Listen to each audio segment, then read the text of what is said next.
Está começando Direto ao Ponto, um programa de perguntas e respostas.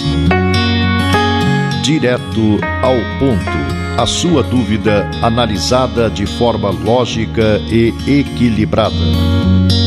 Direto ao Ponto, uma realização do grupo Os Mensageiros.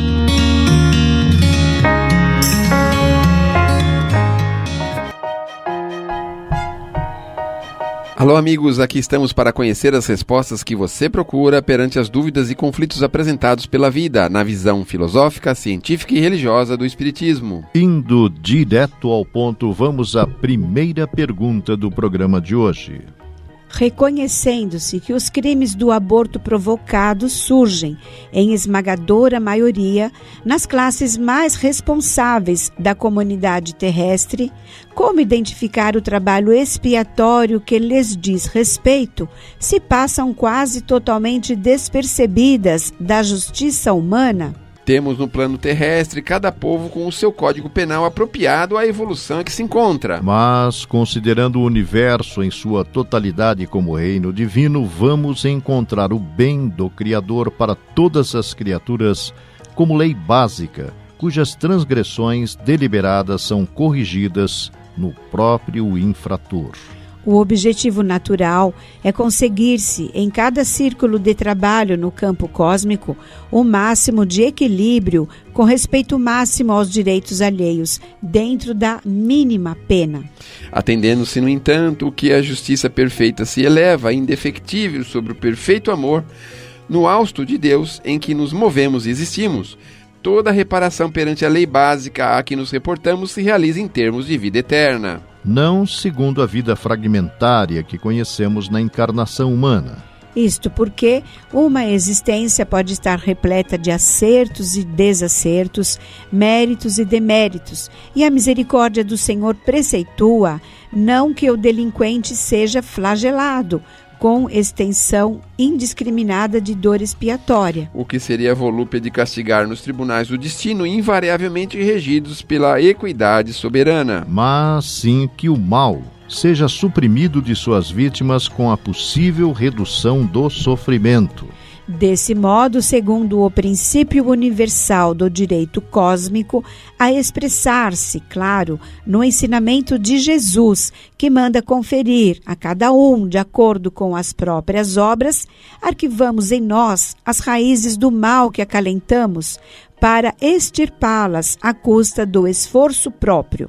Em companhia daqueles que se nos afinem à faixa de culpa, com os quais, perante a justiça eterna, os nossos débitos jazem associados. Em face de semelhantes fundamentos, certa romagem na carne, entremeada de créditos e dívidas, pode terminar com aparências de regularidade irrepreensível para a alma que desencarna.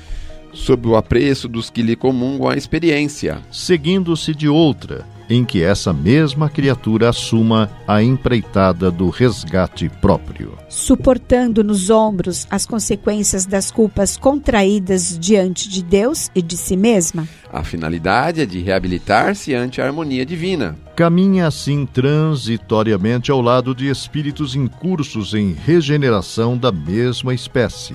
É dessa forma que a mulher e o homem, acumpliciados nas ocorrências do aborto delituoso, desajustam as energias psicossomáticas com mais penetrante desequilíbrio no centro genésico. Mas principalmente a mulher, cujo grau de responsabilidade nas faltas dessa natureza é muito maior, à frente da vida que ela prometeu honrar com nobreza na maternidade sublime. Implantam nos tecidos da própria alma a sementeira de males que frutecerão mais tarde em regime de produção a tempo certo. Isso ocorre não somente porque o remorso se lhes entranhe no ser a afeição de víbora magnética, mas também porque assimilam inevitavelmente as vibrações de angústia e desespero. E, por vezes, de revolta e vingança dos espíritos que a lei lhes reservara para filhos do próprio sangue na obra de restauração do destino. No homem, O resultado dessas ações aparece, quase sempre, em existência imediata àquela na qual se envolveu em compromissos desse jaez, na forma de moléstias testiculares, distúrbios mentais, com evidente obsessão por parte de forças invisíveis emanadas de entidades retardatárias que ainda encontram dificuldade para exculpar-lhes a deserção. Nas mulheres, as derivações surgem extremamente mais graves. O aborto provocado sem necessidade terapêutica revela-se matematicamente seguido por choques traumáticos no corpo espiritual. Tantas vezes quantas se repetir o delito de lesa maternidade. Mergulham as mulheres que o perpetram em angústias indefiníveis além da morte. Por mais extensas se lhes façam as gratificações e os obséquios dos espíritos amigos e benfeitores que lhes recordam as qualidades elogiáveis, mais se sentem diminuídas moralmente em si mesmas. Com o centro genésico desordenado e infeliz, assim como alguém indebitamente admitido num festim brilhante, carregando uma chaga que a todo instante se denuncia. Desse modo, ressurgem na vida física, externando gradativamente na tessitura celular de que se revestem, além dos sintomas das moléstias do órgão genital da mulher, largo capítulo a ponderar no campo nervoso, à face de hiperexcitação do centro cerebral, com inquietantes modificações da personalidade arraiarem muitas vezes no martirológio da obsessão. Deve-se ainda salientar o caráter doloroso dos efeitos espirituais do aborto criminoso para os ginecologistas e obstetras delinquentes. Para melhorar a própria situação, a mulher que se reconhece na atualidade com dívidas no aborto provocado, antecipando-se desde agora no trabalho da sua própria melhoria moral, antes que a próxima existência lhe imponha as aflições regenerativas, deve renovar o destino todos os dias. Quem ontem abandonou os próprios filhos pode hoje afeiçoar-se aos filhos alheios, necessitados de carinho e abnegação. O próprio Evangelho do Senhor, na palavra do apóstolo Pedro, adverte-nos quanto à necessidade de cultivarmos ardente caridade uns para com os outros, porque a caridade cobre a multidão de nossos males. Estamos apresentando Direto ao Ponto, uma realização do grupo Os Mensageiros. Existe, além das conhecidas no Brasil, destacadas das obras de Chico Xavier, evidência sobre a sobrevivência após a morte? Segundo Yogi Ramaswaka, a humanidade foi hipnotizada pela ideia da morte. O uso comum da palavra reflete a ilusão. Mais recentemente, o psiquiatra norte-americano Brian Weiss escreveu que morrer é abrir uma porta e passar a outra sala. Estritamente dentro do contexto da ciência, talvez nunca venha a existir uma prova da existência da vida após a morte, pondera outro psiquiatra norte-americano, o Dr. Raymond Monder Jr.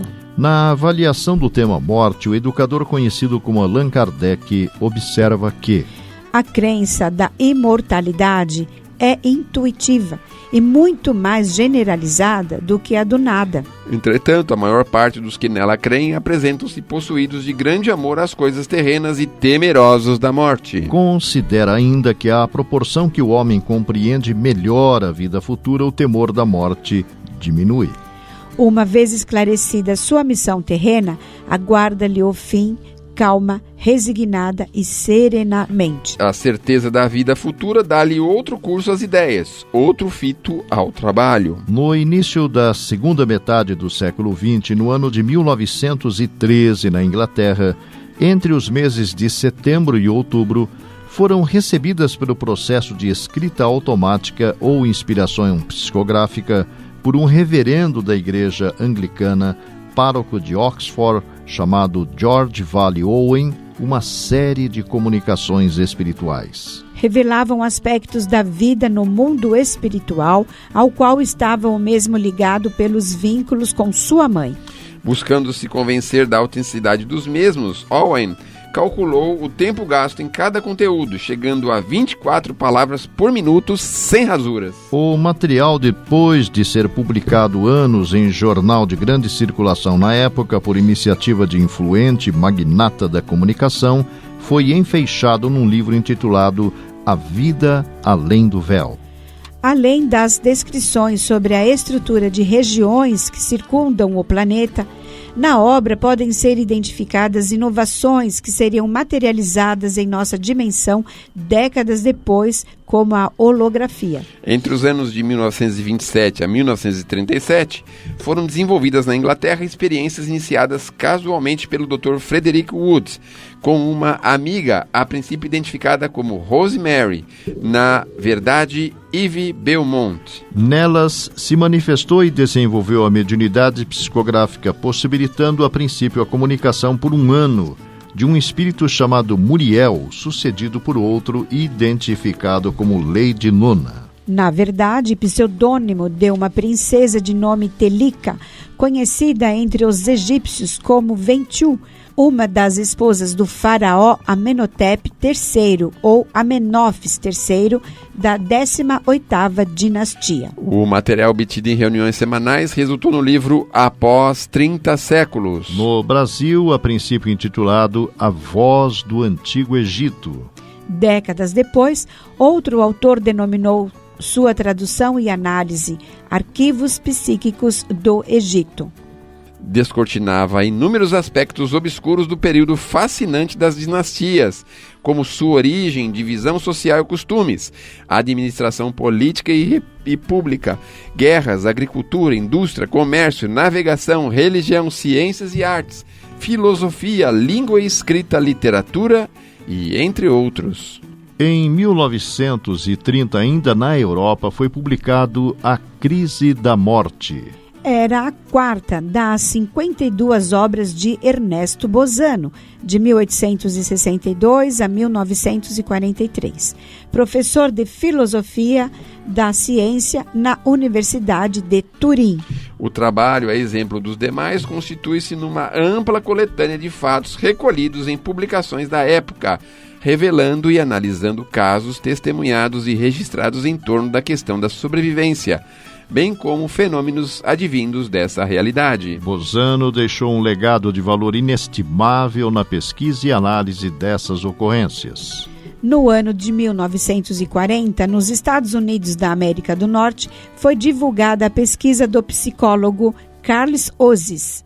Juntamente de Erlundur Haraldsson, professor de psicologia da Universidade da Islândia, a pesquisa resultou de um estudo ao longo de 4 anos. Baseava-se em centenas de questionários enviados para médicos e enfermeiros nos Estados Unidos da América do Norte e na norte da Índia, perguntando sobre suas observações sobre pacientes moribundos. No final, os mais de 50 mil abordados mostraram que uma grande proporção relatou de seus pacientes adultos registravam visões logo antes da morte.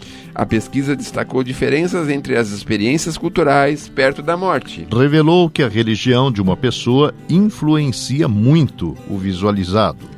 Isso era mais evidente ao observar as diferenças entre a cultura indiana e a americana. Os pacientes indianos eram muito mais propensos a ver uma personificação da morte do que os americanos. 1959 marca o início de, a princípio, casuais gravações de vozes atribuídas a espíritos pelo artista plástico e cineasta Friedrich Jürgenson.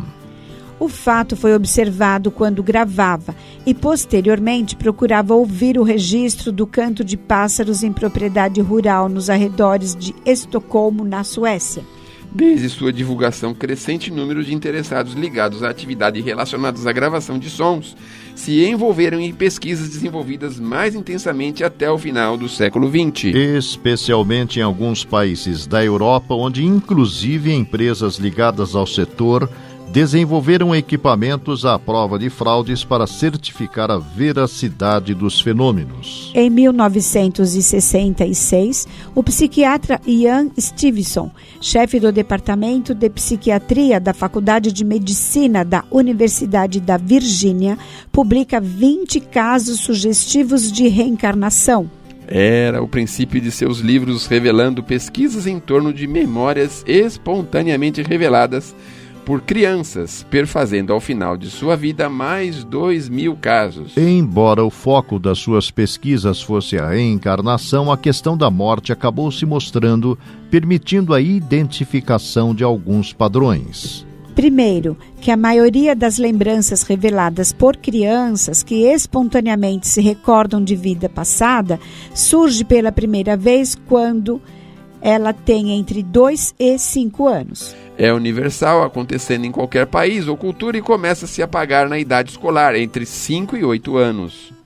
Segundo, que muitas crianças que relatam lembranças de vidas passadas também têm fobias relacionadas a elas. Stevenson descobriu que 36%, mais do que 2 em 3, sofriam de algum tipo de fobia correspondente à forma como morreram em vida anterior. Se uma criança foi morta por um caminhão, por exemplo, pode ter medo de veículos grandes ou de caminhões. Se a criança se afogou no passado, pode ter medo de água ou até tomar banho. Outro dado verificado em suas investigações é sobre a importância do momento da morte. Foi apurado que 725 das crianças lembravam de como haviam morrido, e mais da metade delas violentamente. Um dado significativo quando comparado ao fato de que poucas crianças nesses casos sequer lembravam dos seus antigos nomes. Especulando, o Dr. Stevenson escreveu: parece razoável supor que a intensidade de uma experiência tal como uma morte violenta possa de alguma forma reforçar ou fixar lembranças de modo a que fiquem melhor preservadas na consciência. Em 1971 foi revelado o ressurgimento dos grandes mestres da música com a publicação do livro Sinfonias Inacabadas. Consistia numa autobiografia de Rosemary Brown, uma senhora inglesa que cresceu em ambiente relativamente humilde, que não lhe proporcionou meios ou tempo para dedicar-se a estudos de música, tornando-a, na vida adulta, dedicada dona de casa e mãe de família em seu lar. Médium desde criança, percebia ao seu lado uma entidade espiritual que posteriormente descobriu tratar-se do compositor Franz Liszt. Na sua maturidade, comunicou-lhe de liderar um grupo de compositores conhecidos como Chopin, Mozart, Beethoven, entre os quais, do plano espiritual, buscavam confirmar e provar, através dela, sua sobrevivência, transmitindo peças musicais, refletindo seus estilos. O fenômeno foi avaliado na época por vários especialistas europeus, afirmando serem, pelas características das peças musicais, os quais se identificavam como autores das mesmas. Isso levou a gravadora Philips a produzir 2 discos de vinil, material parcialmente preservado no Google. Você está ouvindo Direto ao Ponto, uma realização do grupo Os Mensageiros. Ouço dizer que o Espiritismo condiciona ou justifica os sofrimentos e dores experimentados pela pessoa ao funcionamento da lei de causa e efeito ou de ação e reação. Cada existência de nossa alma ou espírito em determinada expressão da forma é uma adição de experiência conservada em prodigioso arquivo de imagens que, em se superpondo umas às outras, jamais se confundem. A reencarnação é necessária enquanto a matéria domina o espírito. Mas, desde que o espírito encarnado chegou a dominar a matéria e a anular os efeitos de sua reação sobre o moral, a reencarnação não tem mais nenhuma utilidade nem razão de ser. O remorso é um monstro invisível que alimenta as labaredas da culpa. A consciência nunca dorme. Na mente reside o comando. A consciência traça o destino, o corpo reflete a alma. Toda agregação de matéria obedece a impulsos do espírito. Nossos pensamentos fabricam as formas de que nos utilizamos na vida. A consciência é um núcleo de forças em torno do qual gravitam os bens e os males gerados por ela mesma. Quanto mais esclarecida a criatura, tanto mais responsável, entregue naturalmente às sentenças da própria consciência na terra ou fora dela, toda vez que se envolve nos espinheiros da culpa. As diferenças comportamentais observadas nas criaturas humanas podem ser entendidas a partir de uma análise das informações oferecidas pelo Espiritismo. O estado do espírito do homem, na sua origem, corresponde ao estado da infância na vida corporal. Sua inteligência apenas desabrocha e se ensaia para a vida, passando o espírito essa primeira fase do seu desenvolvimento numa série de existências que precedem o período a que chamamos humanidade. Nesses seres, o princípio inteligente se elabora, se individualiza pouco a pouco e se ensaia para a vida. É, de certo modo, um trabalho preparatório como o da germinação, por efeito do qual o princípio inteligente sofre uma transformação e se torna espírito. Entra então no período de humanização, começando a ter consciência do seu futuro, capacidade de distinguir o bem do mal e a responsabilidade dos seus atos. Assim, a fase da infância se segue à da adolescência, vindo depois a da juventude e da madureza. Partindo desse pressuposto, podem ser explicadas as contradições entre o chamado selvagem e o civilizado. Criado simples e ignorante, o espírito está, em sua origem, num estado de nulidade moral e intelectual como a criança que acaba de nascer. Se não fez o mal, também não fez o bem. Nem é feliz, nem infeliz. Age sem consciência e sem responsabilidade. Desde que nada tem, nada pode perder, como não pode retrogradar. Sua responsabilidade não começa senão no momento em que se desenvolve o seu livre-arbítrio. Seu estado primitivo não é, pois, um estado de inocência e raciocinada. Consequentemente, o mal que fizer mais tarde, infringindo as leis de Deus, abusando das faculdades que lhe foram dadas, não é um retorno do bem ao mal, mas a consequência do mau caminho por onde se embrenhou. O chamado livre-arbítrio, então, não é atributo igual em todos. Tendo todos o mesmo ponto de partida, o que é conforme a justiça, o livre-arbítrio só se desenvolve pouco a pouco e após numerosas evoluções na vida corpórea. Não é, pois, nem após a primeira, nem depois da segunda encarnação, que o espírito tem consciência bastante clara de si mesmo, para ser responsável por os seus atos. Não é senão após a centésima, talvez após a milésima. Dá-se o mesmo com a criança, que não goza da plenitude de suas faculdades nem 2 dias após o nascimento, mas depois de anos. Ainda, quando o espírito goza do livre-arbítrio, a responsabilidade cresce em razão do desenvolvimento da sua inteligência. É assim, por exemplo, que um selvagem que come os seus semelhantes é menos castigado que o homem civilizado que comete uma simples injustiça. Sem dúvida, os nossos selvagens estão muito atrasados em relação a nós. No entanto, já se acham bem longe do seu ponto de partida. Durante longos períodos, o espírito encarnado é submetido à influência exclusiva dos instintos de conservação. Pouco a pouco, esses instintos se transformam em instintos inteligentes, ou, melhor dizendo, se equilibram com a inteligência. Mais tarde, e sempre gradualmente, a inteligência domina os instintos. Só então é que começa a séria responsabilidade. O espírito fica num estado inconsciente durante numerosas encarnações. A luz da inteligência não se faz senão aos poucos. A responsabilidade real só começa quando o espírito age livremente e com conhecimento de causa. Você pode estar se perguntando: sendo a vida espiritual a verdadeira, qual a razão do corpo físico? O corpo é necessário ao espírito para o trabalho progressivo, até que, tendo chegado a manejar esse instrumento, a vontade, ali imprimir a sua vontade, o trabalho esteja realizado. Tendo-se depurado e experimentado suas sensações na Terra ou em globos análogos, está maduro para a vida espiritual e seus estudos.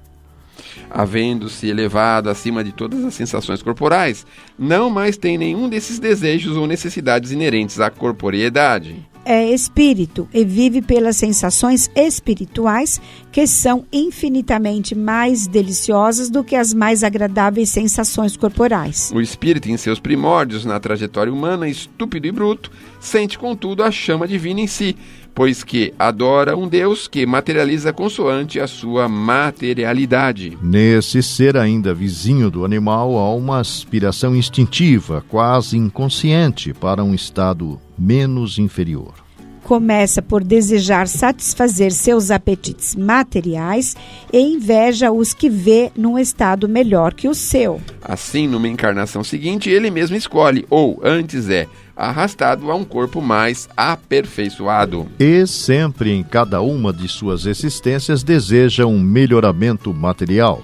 Jamais se sentindo satisfeito, quer subir sempre, porque a aspiração à felicidade é a grande alavanca do progresso. À medida que as sensações corporais se tornam maiores, mais aperfeiçoadas, suas sensações espirituais também despertam e crescem. Então começa o trabalho moral, e a depuração do espírito se une à aspiração do corpo para chegar ao estado superior.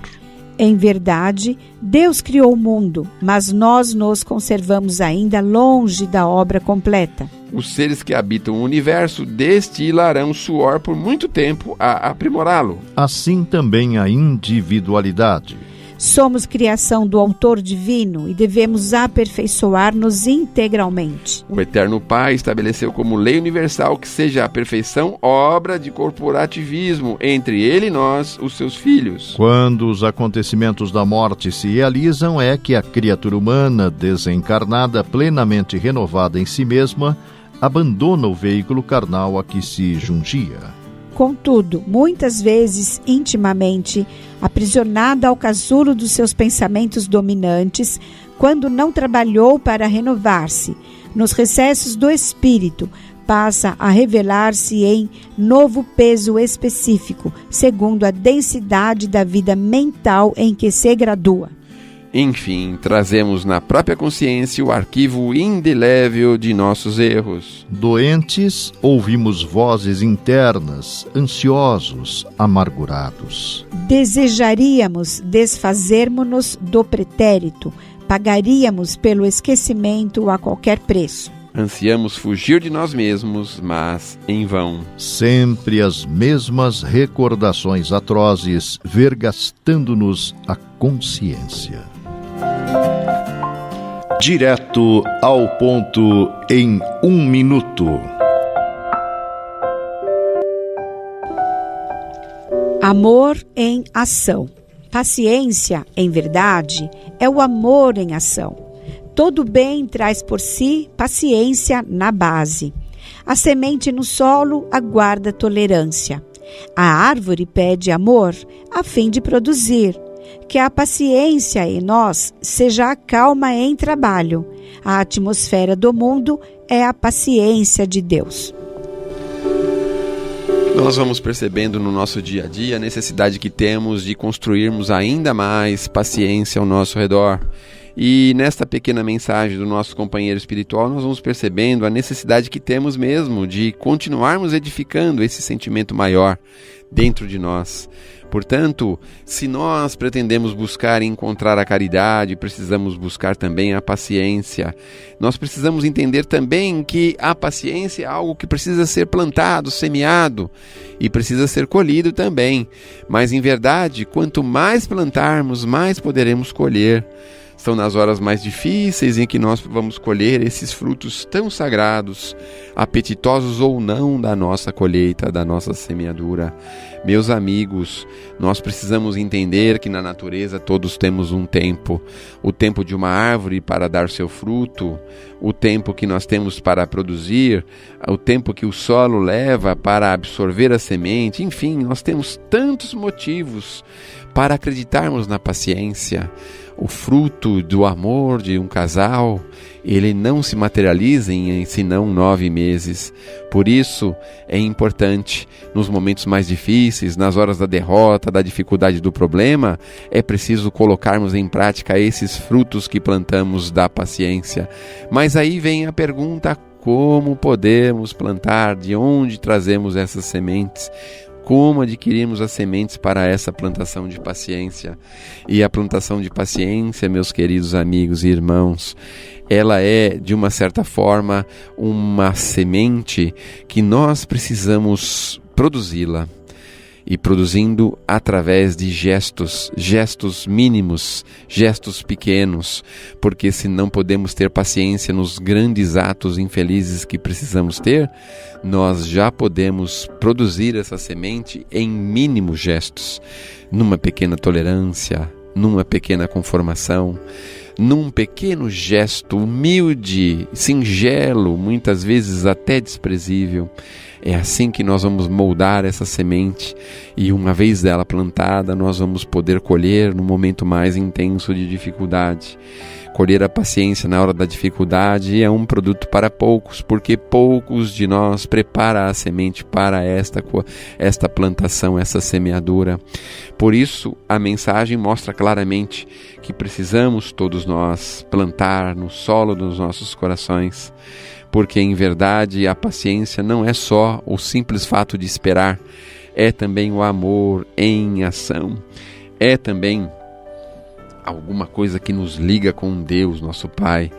Por isso, se conseguirmos colher frutos de paciência da nossa plantação diária, das mínimas ações no molde dessas pequenas sementes, nas horas mais difíceis, não será difícil nós estarmos confiantes no Pai, confiantes na paciência maior, confiantes na paciência de Deus. Palavras finais.